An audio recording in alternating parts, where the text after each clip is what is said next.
Hey everyone, Glenn Sanford here, and with the Expansion Podcast. And today I'm excited to talk to Nicole Ambrose. She's a two-time ICON agent out of Atlanta, Georgia. Welcome, Nicole. Thank you. Hi, Glenn. How are you? Doing great, doing great. How are you doing?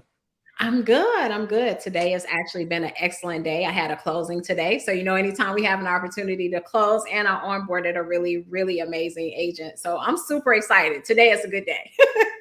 Oh, well, awesome. Now you've been with EXP only a couple of years, right? So 2021. Mm-hmm. Yep. And in that time, it looks like just in terms of you've attracted about 150 agents or so to EXP. Is that about right? It is. Yes.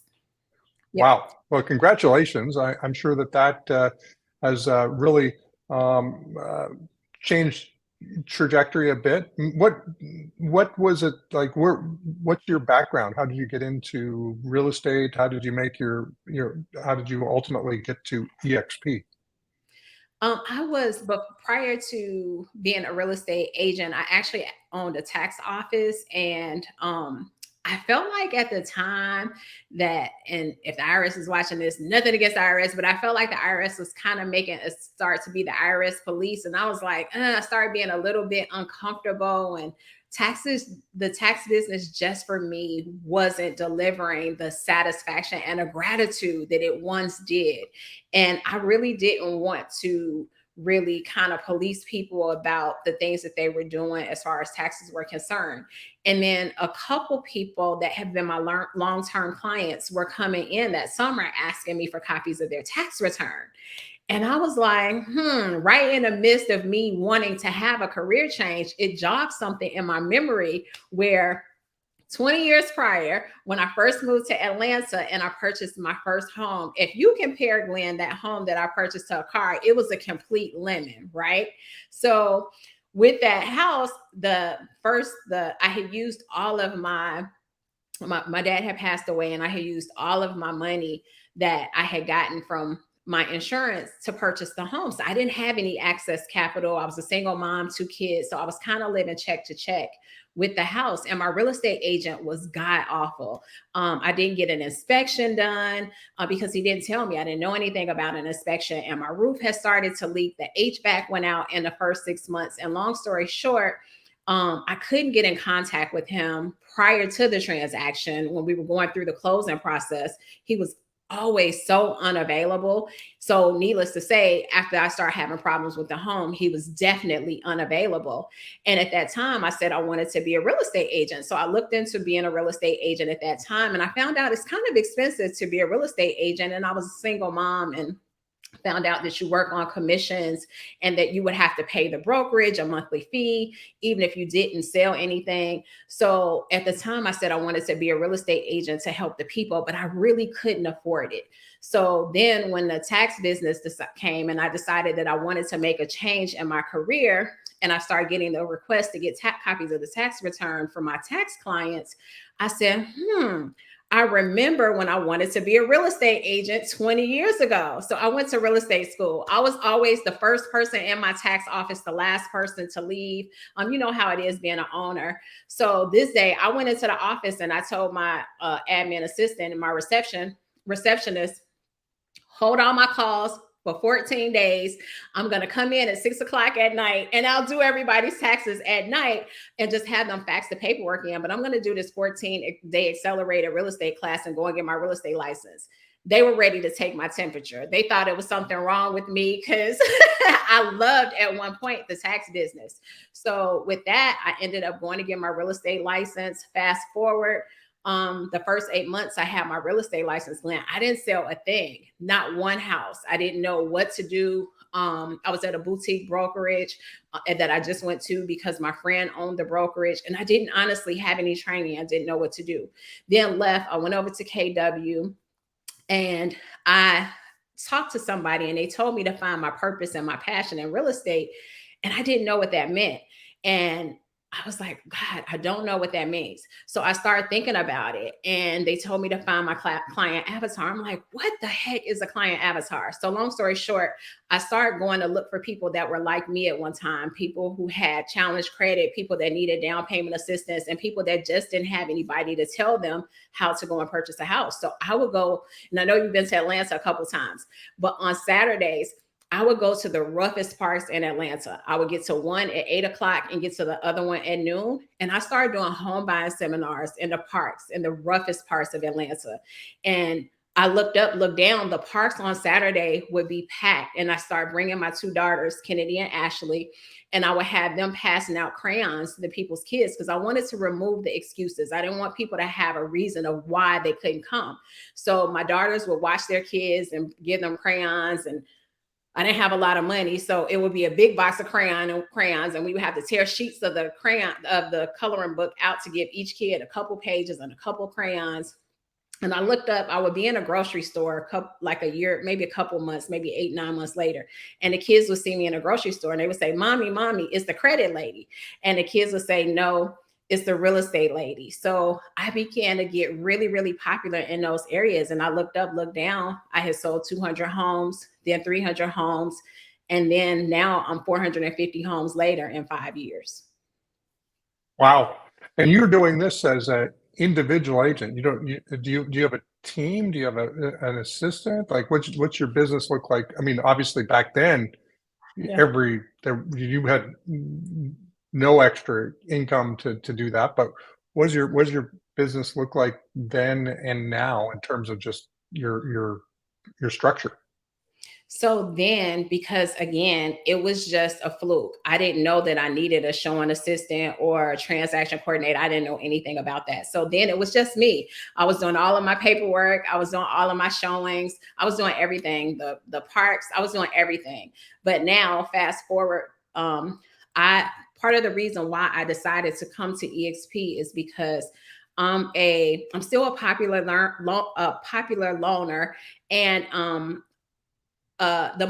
probably the most introverted extrovert you'll ever meet. So I knew that a team per se, day to day, wouldn't work for me, but I wanted to have people in my downline that could count on me to help me in business. But I still run a very, very lean ship as far as Nicole Ambrose Real Estate and Co. is concerned. It's just myself and my assistant, and I have a showing agent that helps me show.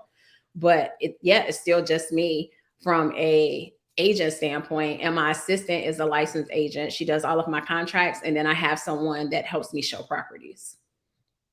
Well, awesome. And this year, it looks like you're on track to beat last year's production. Is that fair to say? Absolutely. So as the years have gone by, my clients, just as a natural progression, when your clients, I'm 5, 6 years in now. So my clients that purchased before, I was doing about 70 transactions, 70 to 80 transactions a year. And now my production I have been able to come down this year to 40 transactions because now my price points are increasing because the people that are currently selling, or I'm convincing them to not sell their current house and to pull the equity out and actually keep that as a rental property and now go and upgrade into a new property. So my price points are getting higher. So now I'm able to do less in actual volume, but then my numbers are just skyrocketing. So I'm able to do half of the sales with and still meet my numbers, which allows me an opportunity to really pour back into my team. Oh, awesome. Now, it sounds like you've really mastered the art of getting out to where the houses and the people are. Um, what is do you have multiple lead generation strategies, or is it more about getting out in the communities and being super visible? I'm super visible. I love people.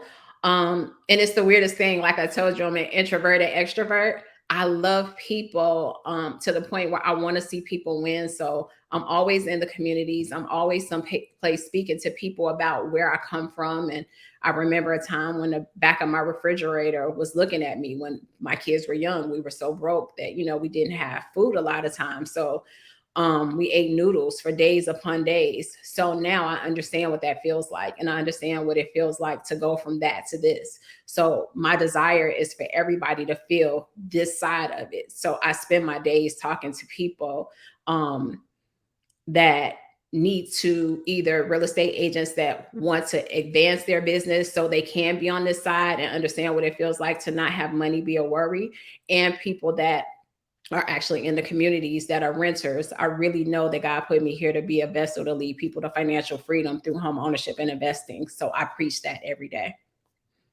Okay, awesome. And so so you're sort of in the market. It's helping renters become buyers, and eventually they end up either leveraging the equity in the properties they previously purchased, or they upgrade, or what have you. But that's your primary real estate business strategy. And then and then your agent strategy, it sounds like you've got a really unique strategy there too. What's your strategy in terms of attracting agents to you and EXP? If you haven't already noticed, I'm always rooting for the underdog, right? So I go after the buyers that everybody else has left behind. And I do the same thing with the real estate agents that are struggling in their business. And I know what it feels like to just need a hand up, not a handout. So I'm constantly looking for agents that I see a ton of character. I love people with character. I love people who aren't doing this for the money, but are really doing it to help the people. So I'm always looking for those agents that are out there that are like that are struggling, that really just need somebody to teach them the way. So I grab onto those people and I spend a lot of time investing in them. I get on calls with them every Tuesday night. Every other Tuesday, and I pour into them. And then, I make myself very available. And that's one of the things that we find is that once agents reach a certain level of success, they don't pour back. So I go and get those people who I know are superstars. Ola Shawn Parker is one of the people who was like that. And she was a shining jewel and just needed to pour into her. She's in our downline at EXP. She wanted to do 50,000 this year. We coached her up. She did 50,000 last month. So those are the types of people that we want to go. We see a jewel, a diamond in the rough. We go and get them. We come and give them the coaching that they need, and we help them become top producing agents. Everybody is looking for the top producing agent. They're a lot harder to find. That diamond in the rough. I'm sorry, they're a lot harder to get. That diamond in the rough. Everybody is looking past them, and that's the person that I want to work with.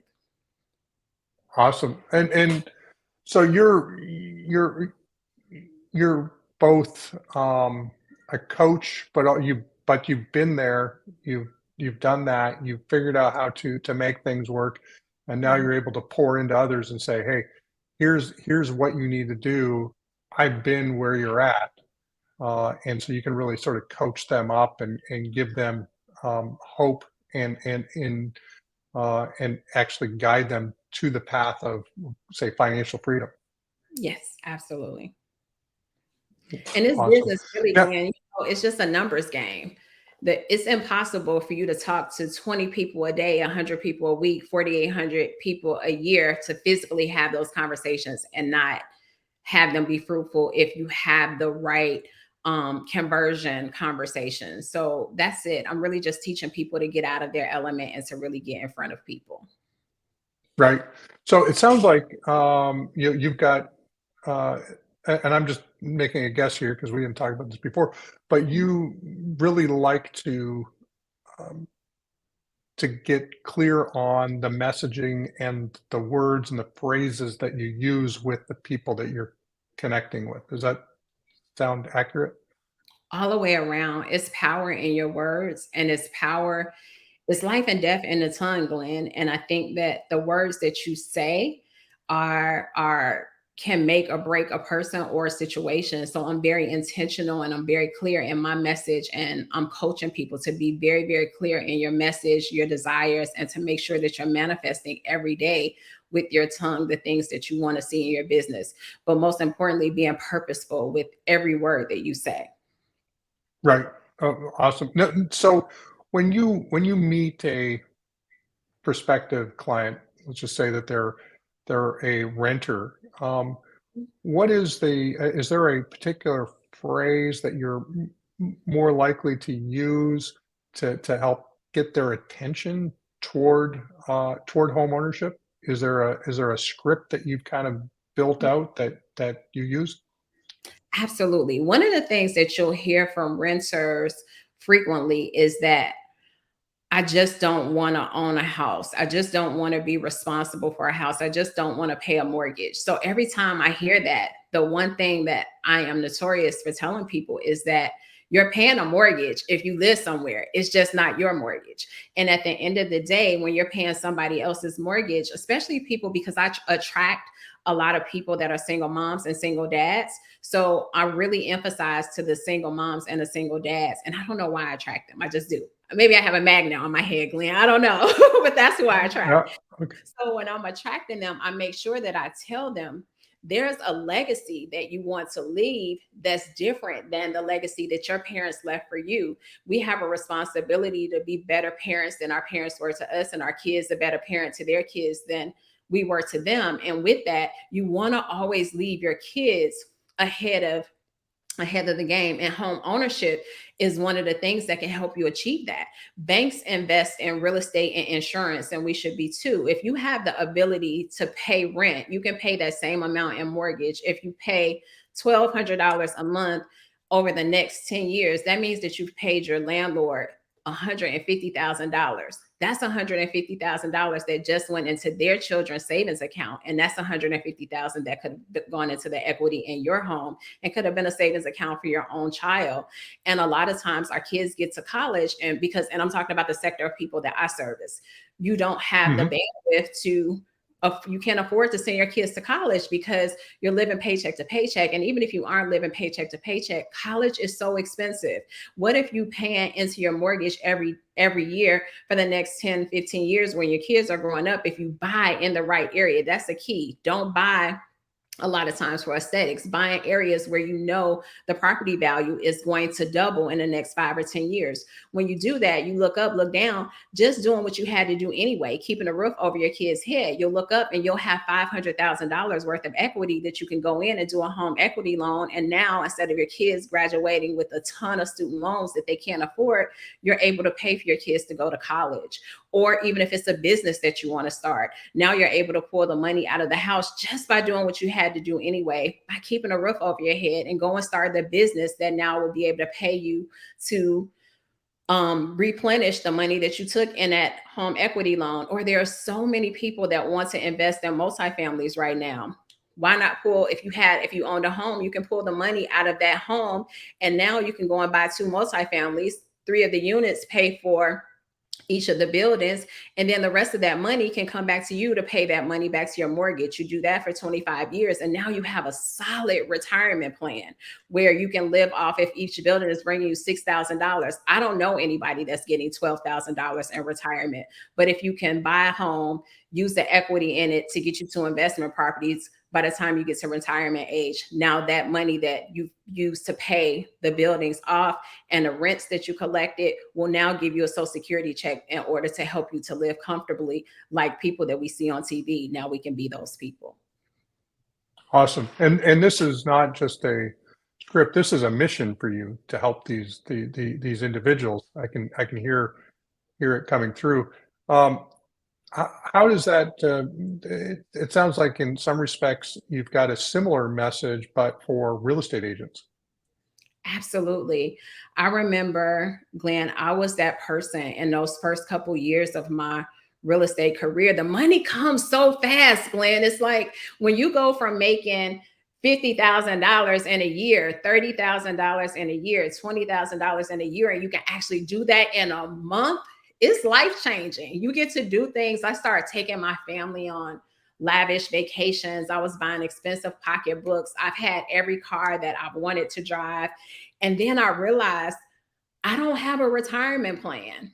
So then when I started investing in multifamilies, I started a program to teach people to invest in multifamilies because it helped me to realize if over I still have about, you stuck with me for 10 more years, Glenn. I'm still sell real estate for 10 more years. So over this next 10 years, I'm 50. So by the time I turn 60, I'll have 100 paid off doors. And I'm investing in places like Chicago, Cleveland, Detroit, Milwaukee, in cities where your dollar can go a longer way. So if I have 90 to 100 paid off doors throughout my 15 years of my real estate career, once I get ready to retire, if the cheapest property is paying me $800, imagine what my retirement check is going to look like. It's different. And my conversation with people is different. I'm not your average coach. I'm not just teaching you how to sell day to day. I'm really teaching you how to create longevity. My children's children will never see a day of suffering because of the decisions that I'm making today. And that's what I'm teaching Awesome. people. Well, I would ask the question. Well, actually, I'll ask two last questions here. And obviously, I love your mission-driven perspective for yourself, your clients, and agents as well. But going back to sort of more of the nuts and bolts of real estate, what do you what do you use for like a CRM? How do you keep track of the folks that you have in relationship with? Glad you asked that, Glenn. I actually use KB Core. Prior to KB Core, I was using Chime, and I know that EXP, we just got Chime access to Chime a couple months ago, but I'm using KB Core now, and KB Core is an amazing tool for me. I utilize KB Core to keep up. And if anybody is watching this, if I can say anything to you, if you don't hear anything else that I'm saying, especially the new agents, if you don't do anything else, get your systems in line, get your CRM in line. I'm able to live the life that I want to live and work at the pace that I work at because my systems and my CRM do all the work for me. You have to make sure that inside of your systems that you have a process for every part of your business, every way that you do business.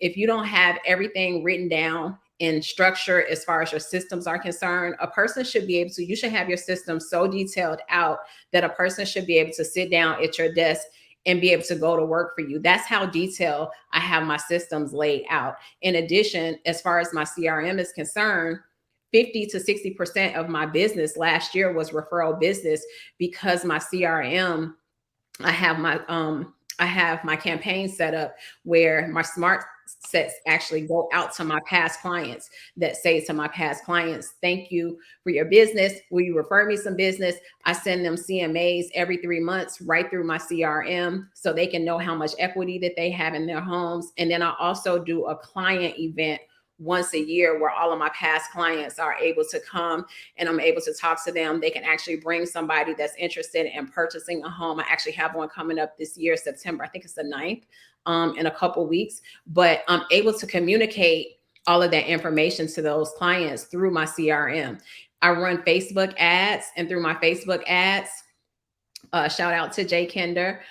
Jay Kinder's son, Braden Kinder, actually set up my Facebook ads. And through my Facebook ads, he has them linked to KB Core. So whenever anybody wants new construction in Gwinnett County, they see my Facebook ads, and the Facebook ad actually puts all of their information into my CRM. So a lot of times we get wrapped up into spending a ton of money on leads when really EXP gives us the tools that we need right through our CRM and the other programs that we have without us having to go out and spend a ton of money on leads. And I focus on that with my CRM. Awesome, awesome. Well, Nicole, thank you so much for jumping on today with me. I super appreciate your time. I think you're on a lot of social media.